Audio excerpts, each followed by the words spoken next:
یہ حوالہ کمال نبی اللہ پاک کا نام ہے۔ رات کو نماز تراویح میں سورۃ النمل، سورۃ القصص اور سورۃ العنکبوت 3 سورتوں کی تلاوت کی گئی ہے۔ تو ہم آغاز کریں گے سورۃ النمل۔ نمل کا معنی ہے چیونٹی۔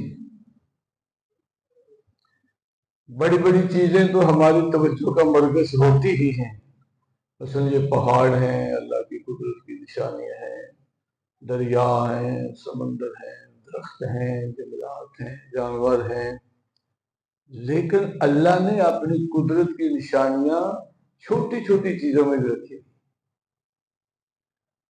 چیونٹی ہے، بظاہر بالکل چھوٹا سا جانور، لیکن کہ اس کی اضاء اور شکل و شبہ دیکھیں تو ہاتھی کی مانند ہے۔ اور یہ جو مچھر ہے، مچھر میں بھی اللہ کی قدرت کی نشانی ہے۔ پھر یہ جو چیونٹی ہے، اسے اللہ نے اتنا علم عطا کیا ہے۔ بادل ہوں اور یہ اگر اپنے گھروں میں نہ ہو تو سمجھ لو آج بارش نہیں ہونی، ہمیں اس چیز کا شعور نہیں ہوتا۔ جو چیونٹیاں ہیں وہ شعور، دیکھیں نا بادل آ گئے، چیونٹیاں اپنے بلوں میں چلی گئی ہیں تو سمجھ لو آج بارش ہوگی۔ پھر ان کے قبیلے ہیں آپس میں، خاندان میں، پھر ان کا ایک اپنا ڈسپلن ہے، ان کے شعبے ہیں، محکمے ہیں، کوئی سکیورٹی کا کام، کوئی رزق گودام۔ تو اللہ کے نبی نے جب اس کی گفتگو کو سنا، جب اس نے کہا یا ایھا النمل ادخلوا، داخل ہو جاؤ اپنے اپنے گھروں میں، سلیمان پیغمبر کا تخت آ رہا ہے۔ آپ مسکرائے، ہوا کو حکم دیا اسے اٹھا کے لاؤ، تو آپ کی نا تلی کے اوپر بٹھا دیا ہوا نے، کیونکہ ہوا آپ کے حکم کے تابع تھی۔ تو آپ نے اس سے پوچھا تم کون ہو؟ کہنے لگی حضور جیسے آپ بادشاہ ہیں میں بھی بادشاہ ہوں۔ فرمایا شان میری زیادہ ہے کہ تیری؟ کہنے لگی اس وقت تو میری شان زیادہ ہے۔ فرمایا کوئی دلیل ہے تیرے پاس؟ ہاں، وہ یہ کہ جس تخت پہ آپ سوار ہیں وہ جنات کا بنایا ہوا ہے، اور جس ہاتھ میں میں سوار ہوں یہ اللہ کے نبی کا ہاتھ۔ بعض نسبتیں ایسی ہوتی ہیں کہ ادنا شے کو بھی اعلیٰ بنا دیں۔ سورۃ النمل مکیہ، یہ مکی میں نازل ہوئی۔ چیونٹی کا چونکہ اس میں ذکر ہے تو اسی کے نام سے اس سورت کو معصوم کر دیا گیا ہے۔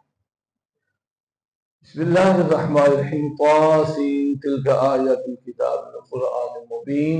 ابتدا میں قرآن کا تعارف کروایا گیا۔ ہدی و بشریٰ للمؤمنین، اہل ایمان کے لیے یہ قرآن سراپا ہدایت ہے اور خوشخبری ہے۔ آگے مومنین کی علامات، مومن ہیں کون؟ الذین یقیمون الصلاۃ ویؤتون الزکوٰۃ وہم بالآخرۃ هم یوقنون۔ مومن وہ ہیں جو آخرت پر ایمان رکھتے ہیں، نماز قائم کرتے ہیں، اور اللہ کی راہ میں مال خرچ کرتے ہیں، زکوٰۃ دیتے ہیں۔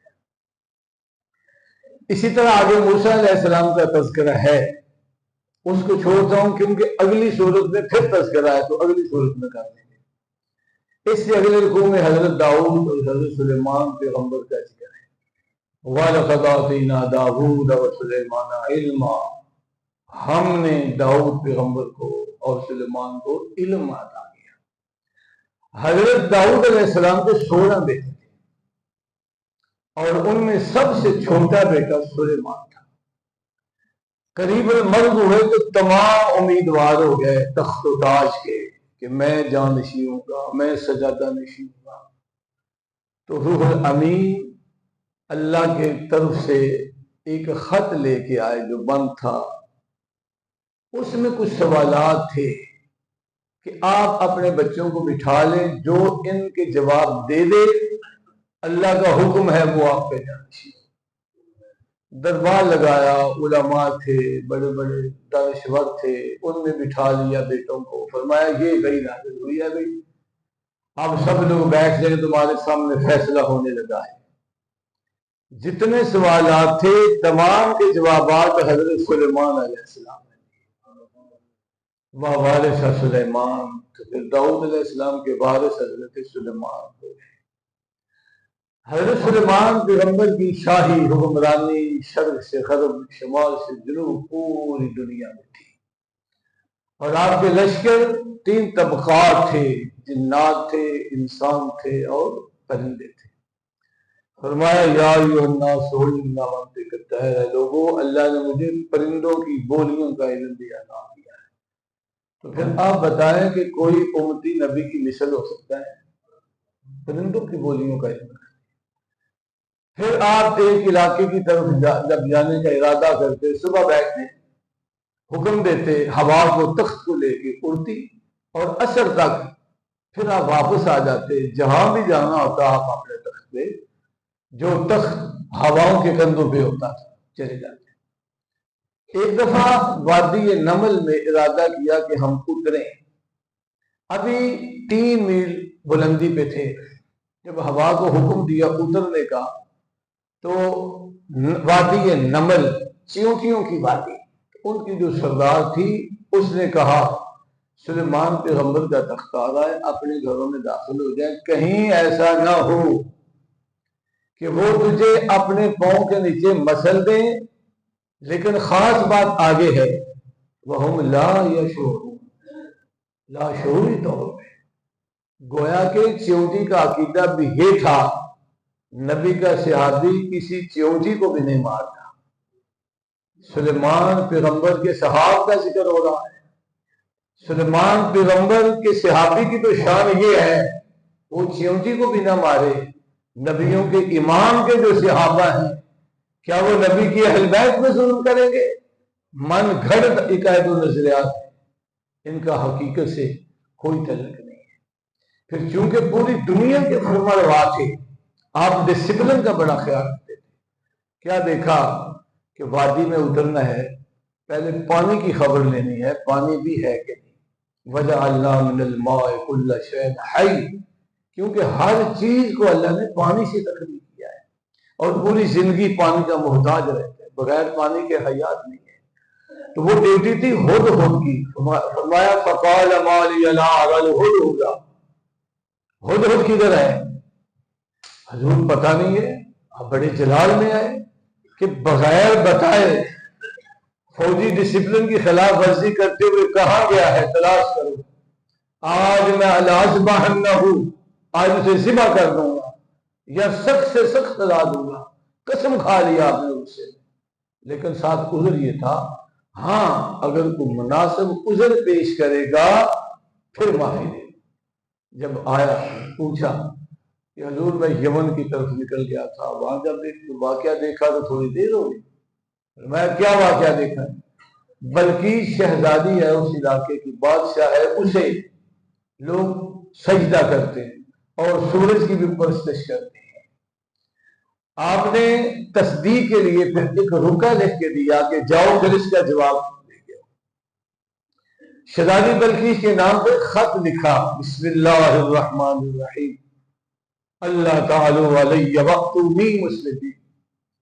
پورے قرآن میں ہر سورت سے پہلے بسم اللہ شریف ہے، سورہ توبہ سے پہلے بسم اللہ نہیں ہے، اور سورہ نمل کی ایک آیت بھی ہے جو بسم اللہ الرحمن الرحیم ہے، لمبا چوڑا خط نہیں، اللہ تعالی علیہ وقتونی مسلمین۔ خبردار ہمارے سامنے تکبر نہ کرنا، فرما بردار ہو کے ہمارے حضور حاضر ہو جاؤ۔ اس نے اپنے کابینہ کو بلایا، وزراء ان کو بلایا، بشیروں کو بلایا، جو آرمی چیف تھا اس کو بلایا کہ ہمیں یہ خط آیا ہے۔ انہوں نے کہا تو کوئی بات نہیں، نحن لو قوہ، ہم کو کمزور ہے۔ اس کا 1,00,000 تو فقط جرنیل تھا، 35 پشتوں سے وہ نسل در نسل بادشاہ آ رہی تھی۔ ہمیں تو آپ کے حکم کا انتظار ہے، تیس لیس کرنے۔ لیکن وہ دانا تھی، دانشمند تھی، اس نے کہا مجھے ایک بات چیک کر لینے، اگر تو بادشاہ ہے سلیمان فقط تو پھر تو میں بھی بادشاہ ہوں. ہاں اگر وہ اللہ کا نبی ہے نا تو پھر میں اس کا مقابلہ نہیں کر سکتا، کیونکہ اللہ کے نبی، اللہ کے رسول کے پاس خدائی قوت ہوتی ہے، خدائی معجزات ہوتی ہے. یعنی کافرہ ہو کر بھی نبی کی عظمت کو مان رہی ہے، نبی کی قوت کو مان رہی ہے، نبی کے اختیار کو مان رہی ہے. اس نے بہت سے ہیرے جوہرات دے کے بھیجے کہ جب خوش ہو جائے گا نا تو سمجھ دیں گے ہماری طرف وہ بھی دنیا دار ہے. جب وہ تحفے تحف لے کے گئے تو انہوں نے وہاں جب دیکھا نا آپ کا دربار ہستر سونا، تو وہ تو کہنے لگے کہ یہ تو ہیرے جواہرات کو حیثیت نہیں رکھتے، لیکن حکم تھا پیش کیا. آپ نے فرمایا مجھے یہ نہیں چاہیے، میں نے جو حکم دیا ہے اس میں مجھے عمل چاہیے. وہ جب وہاں دربار کے بھی قریب ہی پہنچے تھے تو آپ نے اللہ کی طرف سے عطا کردہ قوت کا ایک اور معجزہ دکھانا چاہا تاکہ بلقیس راہ راست پہ آ جائے. جب ادھر سے یہ چل پڑی تو آپ نے فرمایا یا ایھا المالا ایکم یاتینی بعرشھا قبل ان یاتونی مسلمین، تم میں سے کون ہے جو شہزادی بلقیس کا تخت اٹھا کے لائے. بات ہو رہی ہے بیت المقدس میں، مسجد اقصی کے سامنے دربار لگا ہوا ہے. آپ کا دربار لگتا تھا صبح سے لے کے دوپہر تک. تخت بلقیس کا ہے سنا شہر یمن میں، 1500 میل کی مسافت ہے. پھر بھئی اس کا تخت کھلے عام تو نہیں پڑا ہوگا، بند تھا. 600 سیکورٹی گارڈ تھے، 40 گز چوڑا تھا، 80 گز لمبا تھا، 30 ہاتھ اونچا تھا. سیکورٹی گارڈ تھے وغیرہ وہاں، اور اتنی مسافت تھی تو دربار پہ سنا کا تاریخ، اتنی دور سے تخت لانا، پھر تخت بھی شہزادی بلقیس کا لانا، اور محسوس بھی ہو رہا ہے کہ جلدی لانا ہوگا. تو سب خاموش ہو گئے. تو ایک افریت من الجن، افریت جن اٹھ کے کھڑا ہو گیا، میں لے آتا ہوں.